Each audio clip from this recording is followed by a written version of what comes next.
Hi everyone, welcome to job updates in Telugu. SSC staff selection commission ద్వారా ప్రతి సంవత్సరం విడుదల చేసే మల్టీ టాస్కింగ్ స్టాఫ్ నోటిఫికేషన్ అనేది 2025 సంవత్సరానికి కూడా విడుదలవ్వడం జరిగింది. ఈ మల్టీ టాస్కింగ్ స్టాఫ్ ఉద్యోగాలకు సంబంధించి మనం అప్లికేషన్ చేసుకోవాలంటే జస్ట్ మన దగ్గర 10th పాస్ అయినటువంటి క్వాలిఫికేషన్ ఉంటే సరిపోతుంది, అప్లై చేసుకోవచ్చు. శాలరీ అనేది మనం వర్క్ చేసే ప్రాంతాన్ని బట్టి 40,000 నుంచి 45,000 వరకు మనకి శాలరీ అనేది ఉంటుంది. ఈ జాబ్స్కి అప్లై చేయడానికి ఎటువంటి ఎక్స్పీరియన్స్ మనకి అవసరం లేదు. ఆంధ్రప్రదేశ్ మరియు తెలంగాణ రాష్ట్రాలకు సంబంధించినటువంటి మేల్ అండ్ ఫిమేల్ క్యాండిడేట్స్ అందరూ కూడా అప్లై చేసుకోవచ్చు. అయితే ఈ పోస్టింగ్స్ అనేవి ఎక్కడ ఉంటాయి, ఈ మల్టీ టాస్కింగ్ స్టాఫ్ అనే ఉద్యోగాలను ఎక్కడ ఫిల్ చేస్తారు అంటే సెంట్రల్ గవర్నమెంట్కి సంబంధించినటువంటి ఆఫీసులు ఏవైతే రాష్ట్రాల్లో ఉంటాయో, అలాగే మినిస్ట్రీస్లో ఉంటాయో, సెంట్రల్ గవర్నమెంట్కి సంబంధించిన ఆఫీసులు ఎక్కడైతే ఉంటాయో అక్కడ మనకి పోస్టింగ్ అనేది ఇవ్వడం జరుగుతుంది.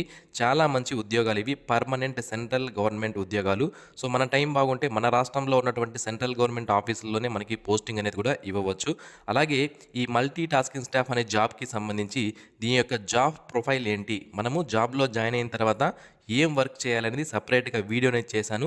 ఆ వీడియో లింక్ని ఈ వీడియో కింద డిస్క్రిప్షన్లో నేను మీకు ప్రొవైడ్ చేయడం జరిగింది. ఒకసారి చెక్ చేయండి, మీకు ఆ జాబ్కి సంబంధించి ఫుల్ డీటెయిల్స్ అనేది అర్థమవడం జరుగుతుంది. సో ఈ వీడియోలో ఈ నోటిఫికేషన్ యొక్క పూర్తి వివరాలు తెలుసుకుందాము. వీడియో చివరి వరకు చూస్తే మీకు పూర్తి వివరాలు అర్థమవడం జరుగుతుంది. మై డియర్ ఫ్రెండ్స్, మనలో ప్రతి ఒక్కరికి different type of qualifications, different type of skills అనేవి ఉంటాయి. అయితే మన స్కిల్కి మరియు క్వాలిఫికేషన్కి తగ్గట్టుగా జాబ్స్ అనేవి దొరక్క మనం చాలా ఇబ్బంది పడుతుంటాం. అయితే మిస్టర్ విజయ్ .in అనే వెబ్సైట్ వాళ్ళు ఏం చేస్తున్నారంటే, ఇక్కడ వీరి వెబ్సైట్లో ఆల్రెడీ కంపెనీస్ ఏవైతే ఉంటాయో వాళ్ళు, కాంట్రాక్టర్లు, అలాగే బిజినెస్ మ్యాన్లు, షాప్ ఓనర్స్, ఇలా ప్రతి ఒక్కరూ కూడా ఇందులో ఎంప్లాయర్గా వారి యొక్క లాగిన్ అనేది క్రియేట్ చేసుకొని జాబ్స్ అనేవి ఇస్తుంటారు. అయితే మనం ఏం చేయాలి అంటే, నిరుద్యోగులు ఈ వెబ్సైట్లో క్యాండిడేట్ లాగిన్లో మనము రిజిస్ట్రేషన్ అనేది చేసుకొని మన ప్రొఫైల్ని కానీ క్రియేట్ చేసుకుంటే ఈ విధంగా మన యొక్క స్కిల్స్ మరియు క్వాలిఫికేషన్స్ తగ్గట్టుగా ఏవైనా జాబ్స్ అనేవి వచ్చినప్పుడు ఆ ఎంప్లాయర్లే మనల్ని పిక్ చేసుకొని డైరెక్ట్గా మనకి కాల్ చేసి మనకి జాబ్స్ అనేవి ప్రొవైడ్ చేయడం అనేది జరుగుతుందన్నమాట. అయితే ఈ వెబ్సైట్ లింక్ని వీడియో కింద డిస్క్రిప్షన్లో ప్రొవైడ్ చేశాను, ఒకసారి చెక్ చేయండి. Dear friends, SSC MTS notification సంబంధించి నోటిఫికేషన్ అయితే రిలీజ్ చేశారు, కానీ ఎన్ని ఉద్యోగాలు ఉన్నాయనేది మనకి ఇక్కడ చెప్పలేదు. అయితే నియర్లీ 3,500 వరకు కూడా మనకి ఎంటీఎస్ జాబ్స్ ఉండే అవకాశం ఉంది. అలాగే ఎంటీఎస్ జాబ్స్ కాకుండా ఇన్కమ్ ట్యాక్స్ డిపార్ట్మెంట్లో మనకి 1075 హవాల్దార్ పోస్టులు కూడా మనకి ఉన్నట్లు ఇక్కడ మనకి చూపిస్తున్నారు. అంటే హవాల్దార్ ఎన్ని ఉన్నాయనేది అయితే ఇచ్చారు, ఎంటీఎస్ ఎన్ని ఉన్నాయనేది ఇంకా మేము కలెక్ట్ చేస్తున్నాము, వేకెన్సీ లిస్ట్ తర్వాత అఫీషియల్ వెబ్సైట్లో పెడతాము అంటున్నారు. సో అప్రాక్సిమేట్గా ఒక 3,500 వరకు కూడా మనకి ఉండే అవకాశం అయితే ఉంటుంది. సో లాస్ట్ టైం అంటే 2024లో విడుదల చేసిన నోటిఫికేషన్లో 4,800కు పైగా వేకెన్సీస్ అనేవి ఎంటీఎస్ ఉన్నాయి. హవాల్దార్ అనేది 3,400కు పైగా ఉన్నాయి. ఓకే, సో ఈసారి మనకి ఒక నియర్లీ ఒక 6,000 టోటల్ కలుపుకుంటే ఉండే అవకాశం అయితే ఉంటుందన్నమాట. అయితే ఈ జాబ్స్కి సంబంధించి మీరు అప్లికేషన్ చేసుకోవాలి అంటే మనకి 26/6/2025 నుంచి ఆన్లైన్ అప్లికేషన్ అనేవి స్టార్ట్ అయ్యాయి. 24/7/2025 వరకు ఆన్లైన్లో అప్లికేషన్స్ అనేవి చేసుకునే అవకాశం అయితే ఉంటుంది. ఎగ్జామినేషన్ అనేది మనకి 20 సెప్టెంబర్ నుంచి 24 అక్టోబర్ 2025 మధ్యలో కండక్ట్ చేసే అవకాశం ఉంది అని మనకి ఇక్కడ క్లియర్గా మెన్షన్ చేయడం అనేది జరిగింది. ఇక ఈ జాబ్స్కి సంబంధించి ఇండియన్ సిటిజన్స్ ఎవరైతే ఉన్నారో వాళ్ళందరూ కూడా అప్లై చేసుకోవచ్చు. అండ్ ఏజ్ లిమిట్ అనేది మనం ఎప్పటికి చూసుకోవాలంటే 1/8/2025 నాటికి చూసుకోవాల్సి ఉంటుంది. ఏజ్ లిమిట్లు మనకి ఇక్కడ 2 రకాలుగా ఉంటాయి. అవి ఏంటి, ఫస్ట్ ఎంటీఎస్ పోస్టుకు సంబంధించి 18 నుంచి 25 సంవత్సరాల మధ్యలో ఉన్న వాళ్ళు అప్లై చేసుకోవచ్చు. హవాల్దార్ అనే పోస్టుకి 18 నుంచి 27 సంవత్సరాల వరకు ఉన్న వాళ్ళు అప్లై చేసుకోవచ్చు. అయితే ఎంటీఎస్లో కూడా కొన్ని పోస్టులు ఏవైతే ఉన్నాయో వాటికి రెవెన్యూ అండ్ ఫ్యూ పోస్టులు ఏవైతే వేరియస్ డిపార్ట్మెంట్స్లో ఉన్నాయో వాటికి కూడా 18 నుంచి 27 సంవత్సరాల మధ్యలో ఉన్న వాళ్ళు అప్లికేషన్ చేసుకునే అవకాశం అయితే ఉంటుంది. ఇక ఎస్సీ ఎస్టీ వాళ్ళకి 5 సంవత్సరాల ఏజ్ రిలాక్సేషన్ అనేది ఉంటుంది. ఓబీసీ క్యాండిడేట్స్కి 3 సంవత్సరాలు, పర్సన్ విత్ డిజేబిలిటీకి 10 years ఏజ్ రిలాక్సేషన్ అనేది యాజ్ పర్ గవర్నమెంట్ రూల్స్ ప్రకారం వర్తించడం జరుగుతుంది. ఏజ్ రిలాక్సేషన్ అంటే వాళ్ళకి ఏజ్ అనేది పెంచడం జరుగుతుందన్నమాట. సో అన్రిజర్వ్డ్ ఏజ్ ఇచ్చారు కదా, అది కాకుండా ఇంకా ఏజ్ రిలాక్సేషన్ అనేది పెంచుతారు. అది ఎంత అనేది మనకి ఇప్పుడు చెప్పుకున్నాం.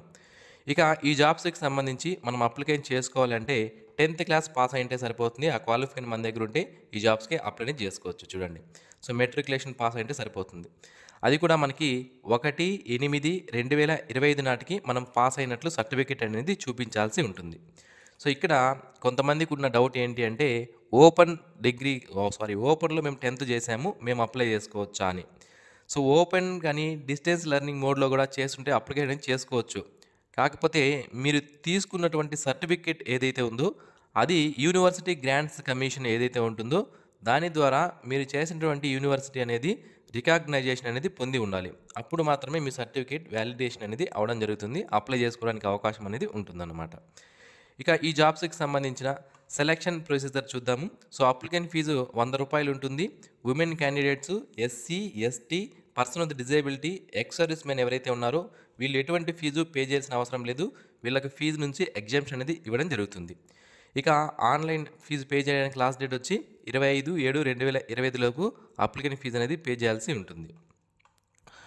సో మనకి ఎగ్జామినేషన్ సెంటర్స్ విషయానికి వస్తే ఆంధ్రప్రదేశ్, తెలంగాణ, పుదుచ్చేరి మరియు తమిళనాడు రాష్ట్రాలు మనకి సదరన్ రీజియన్ కిందకి రావడం జరుగుతుంది. Okay, so Andhra Pradesh, Puducherry, Tamil Nadu and Telangana రాష్ట్రాలు సదరన్ రీజియన్ కిందకి వస్తాయి.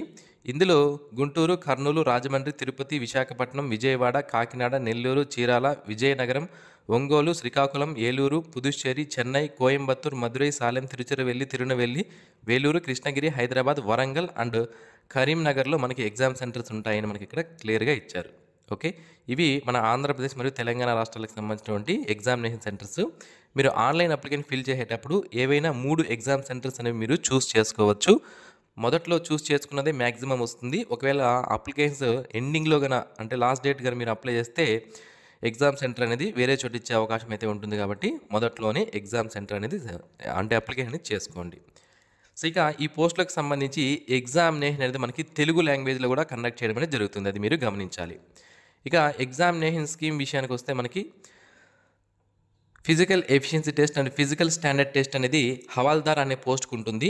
Computer based examination first conduct చేస్తారు 2 పోస్టులకి కూడా. So MTS multi tasking staff అనే పోస్ట్కి కంప్యూటర్ బేస్డ్ ఎగ్జామినేషన్ మాత్రమే ఉంటుంది. హవాల్దార్ అనే పోస్ట్కి కంప్యూటర్ బేస్డ్ ఎగ్జామినేషన్తో పాటుగా ఫిజికల్ ఎఫిషియన్సీ టెస్ట్ మరియు ఫిజికల్ స్టాండర్డ్ టెస్ట్ అనేది ఉంటుంది. సో అలాగే ఆల్రెడీ మనం చెప్పుకున్నట్లు కంప్యూటర్ బేస్డ్ ఎగ్జామినేషన్ అనేది మనకి తెలుగు లాంగ్వేజ్లో కూడా ఉంటుంది. ఇక ఈ కంప్యూటర్ బేస్డ్ ఎగ్జామినేషన్ మనకి 2 సెషన్స్లో కండక్ట్ చేస్తారు. మొదటి సెషన్స్ మనం చూసుకున్నట్లయితే ఈ మొదటి సెషన్కి 45 నిమిషాల టైం అనేది ఇవ్వడం జరుగుతుంది. ఇందులో న్యూమరికల్ అండ్ మ్యాథమెటికల్ ఎబిలిటీస్ అనేవి ఉంటాయి. 20 క్వశ్చన్లు ఉంటాయి 60 మార్కులకి, అంటే ఒక క్వశ్చన్కి 3 మార్కులు ఉంటుంది. Reasoning ability and problem solving ఉంటుంది. ఇది కూడా 20 క్వశ్చన్లు 60 మార్కులకు ఉంటుంది. నెక్స్ట్ సెషన్ 2 అనేది మనకి ఇది కూడా 45 నిమిషాల టైం అనేది ఇస్తారు. జనరల్ అవేర్నెస్ 25 క్వశ్చన్లు 75 మార్కులకి, ఇంగ్లీష్ లాంగ్వేజ్ అండ్ కాంప్రహెన్షన్ 25 క్వశ్చన్లు 75 మార్కులకి. ఈ విధంగా మనకి ఎగ్జామినేషన్ అనేది కండక్ట్ చేయడం అనేది జరుగుతుంది. ఈ కంప్యూటర్ బేస్డ్ ఎగ్జామినేషన్కి సంబంధించి మనకి ఈ సెషన్ 1 అండ్ సెషన్ 2 రెండూ కూడా ఒకే రోజు కండక్ట్ చేయడం అనేది జరుగుతుంది. అది మీరు గమనించాలి. రెండిట్లో కూడా మనం తప్పనిసరిగా అటెండ్ అవ్వాలి. 45 మినిట్స్ సపరేట్ టైమింగ్ అనేది ఉంటుంది. అలాగే ఇమీడియట్లీ అంటే సెషన్ 1 ఎప్పుడైతే కంప్లీట్ అవుతుందో ఇమీడియట్గా సెషన్ 2 అనేది స్టార్ట్ అవుతుంది. వెంటనే అది కూడా మనము అటెండ్ అవ్వాల్సి ఉంటుంది. మధ్యలో గ్యాప్ ఉండదు, మనకి టైం గ్యాప్ ఉండదు అని మనకి ఇక్కడ క్లియర్గా మెన్షన్ చేయడం జరిగిందనమాట. And there will be no negative marking అని ఇచ్చారండి. There will be no negative marking in session 1. Session 1లో మనకి నెగిటివ్ మార్క్స్ లేవు. సెషన్ 2లో మనకి ఒక నెగిటివ్ మార్క్ అనేది ఉంటుంది అని మనకి ఇక్కడ క్లియర్గా మెన్షన్ చేయడం అనేది జరిగింది.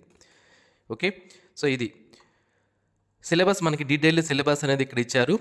Numerical and mathematical ability syllabus ఏంటి, రీజనింగ్ ఏంటి, జనరల్ అవేర్నెస్ ఏంటి, ఇంగ్లీష్ ఏంటి అనేది మనకి ఇక్కడ క్లియర్గా సిలబస్ అనేది ఇవ్వడం జరిగింది. సో ఏదైతే పోస్ట్ హవాల్దార్ అనే పోస్ట్ ఏదైతే ఉంటుందో దానికి ఫిజికల్ ఎఫిషియన్సీ టెస్ట్ అనేది ఉంటుంది. 1600 వాకింగ్ అనేది ఉంటుందండి.